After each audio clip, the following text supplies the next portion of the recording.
I think protecting the vulnerable has been the right way to go, and I do anticipate us monitoring those indicators. But I think it's important to point out because obviously media does hysteria. You try to fearmonger. You try to do this stuff, and when they'll talk about hospitalizations, our hospitals are open for business. Like I said, Jackson, the COVID patients are half of what they were last year. Even in places that have more, COVID patients represent a fraction of the overall hospital beds. And so I don't want to see a repeat because of some of the media hysteria where people who have heart problems or stroke are not going in to get care. That happened in March of 2020 and in April. There was a huge decline in people who would show up to the ED. Literally, people are having heart attacks at home because they thought that there weren't either not enough room in the hospital or they thought that they would get COVID and die as a result of that. So we don't want to follow that.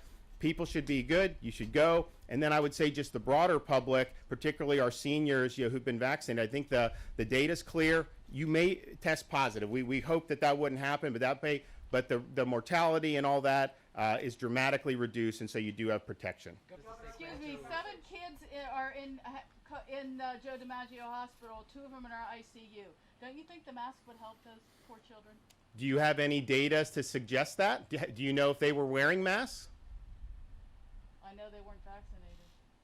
Well, they're not right. They're not eligible for the vaccination. I mean, that's not. I mean, well, so you're blaming the kids, saying they weren't wearing masks and so they're in the ICU. With all due respect, I find that deplorable to blame a victim who ends up being hospitalized. You don't know their story. You don't know what happened with that. And this has been a really negative thing throughout this whole thing with some of these quote experts, some of the media. Somebody contracts a highly transmissible airborne virus, and they're viewed as having done something wrong. And that's just not the way you do it. When people come in, you treat them. We obviously have some people that are not vaccinated that have been admitted to hospitals. Are you going to sit there? Are you going to sit there and criticize, or are we going to try to treat and try to help the folks?